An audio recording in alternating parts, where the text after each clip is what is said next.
Hi, in this video I'm going to talk about being a language detective. I'm going to talk about what this really means and why it's important for you, especially at the higher language levels. So I guess the first thing really is, what is a language detective?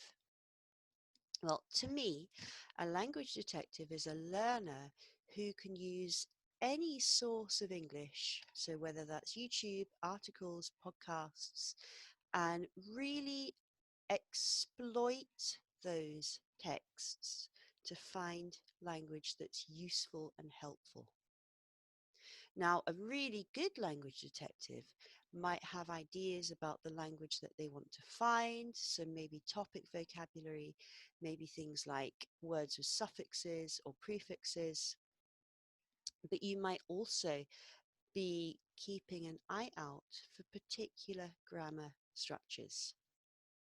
And an exceptional language detective, a really good language detective, will have really well organized records of the language they find and will always be looking for interesting language use as well as new vocabulary. Now, this is really important, I think.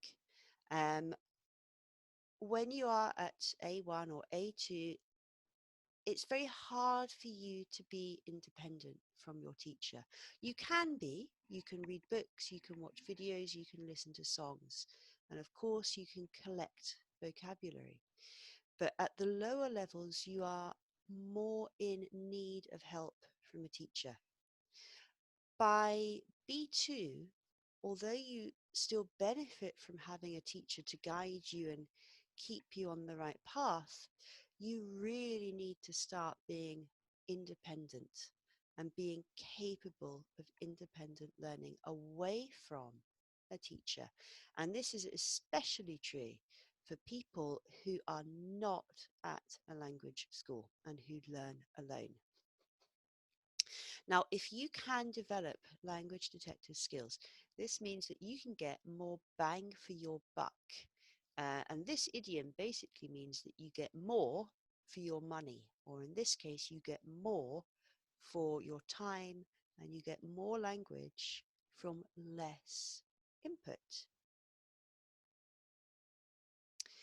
So, the kind of things you want to be looking for are possibly slightly different to the things you think you should be looking for. Now, most of my learners, and possibly most language learners, are really very interested in new words. When we see a new word, we're like, oh, that's new. I need that word. I want that word. I'm going to take that word because it's new and I don't know about it. And what people normally do is they get the new word, they write it down, they write a translation, and then they forget it. And that's not really very helpful. So there is nothing wrong with finding new words because, of course, you need to be expanding your language, but you also want to be looking for interesting language, and this might not be new. So, interesting language might be words that you already know but which you see being used in a different way. It might be a different collocation, it might be a different idiom, or it could be a phrase. And phrases are really helpful for you. Now, this really is a process of training because you need to slowly train your eyes and your ears to notice patterns in the language. And it does take practice. Even for English teachers, this takes practice. I'm good now at finding patterns, but that's only because I've done it so many times. Okay, so a good thing to do is to, when you find a new word, look before and after it to see how the word is used. And you might like to look for things like verb forms. So what verb form follows the word? Is it an ing? Is it a to infinitive? Or is it a bare infinitive without to? Are there any prepositions? So we know that prepositions sometimes go with verbs and adjectives. You need to know those and learn them with the vocabulary. Prefixes and suffixes. This is a really challenging area of English language. So this is definitely something to look out for. And finally, collocation. So when you find a new word, if it's a verb, is there a noun? If it's a noun, is there an adjective? How does the group of words fit together? This is really what you need to be asking yourself all the time. What's going on here? Why is this happening? What does it mean? So I'm going to show you a short paragraph from a social media post that I wrote. It's very short, and I'm suggesting that you pause this video, look at the paragraph, and with this language detective eye, make some notes on what you find, and when you're ready, restart the video and compare it with the things I think are worth noticing.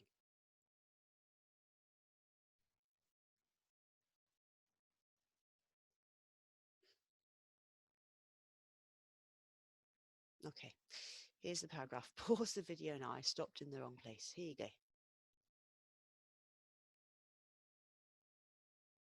All right, so I'm going to assume that you have stopped the video and that you've got some ideas about interesting patterns in this paragraph.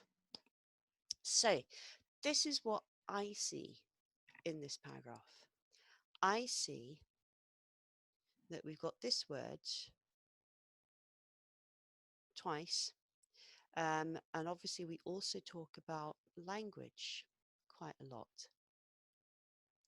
Now, I know that that is not likely to be new words for you, but the repeated use of these words connects the idea in this paragraph. Now, of course, the other repeated word that we've got is strategy.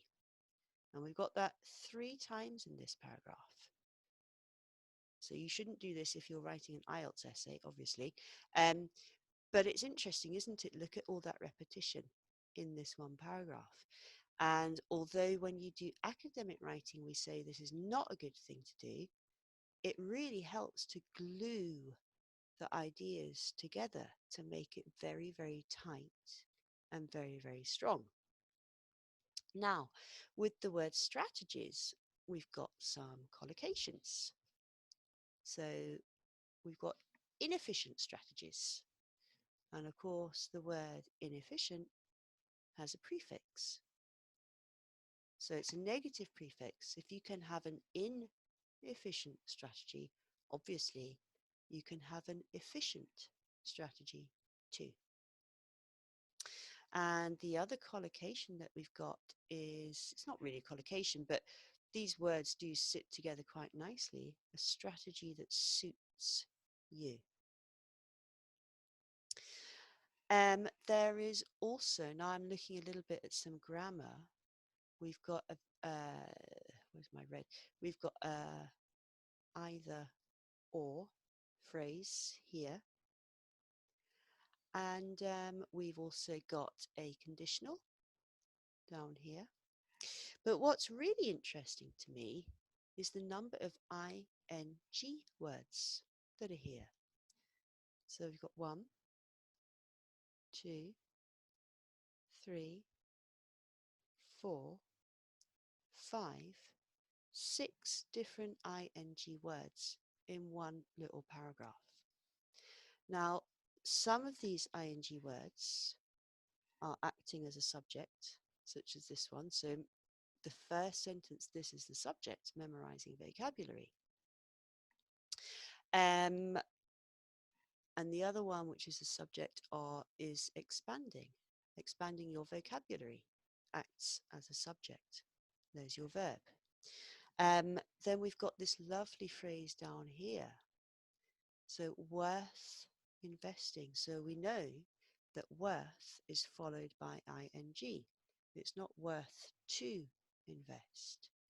And in fact, this whole bit, I really like this. And this to me is a pattern that I would probably want to write down in my book.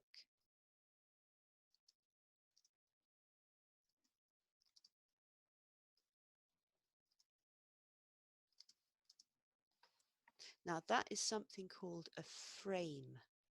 And frames are really, really useful for you because you can substitute some of the words for other words.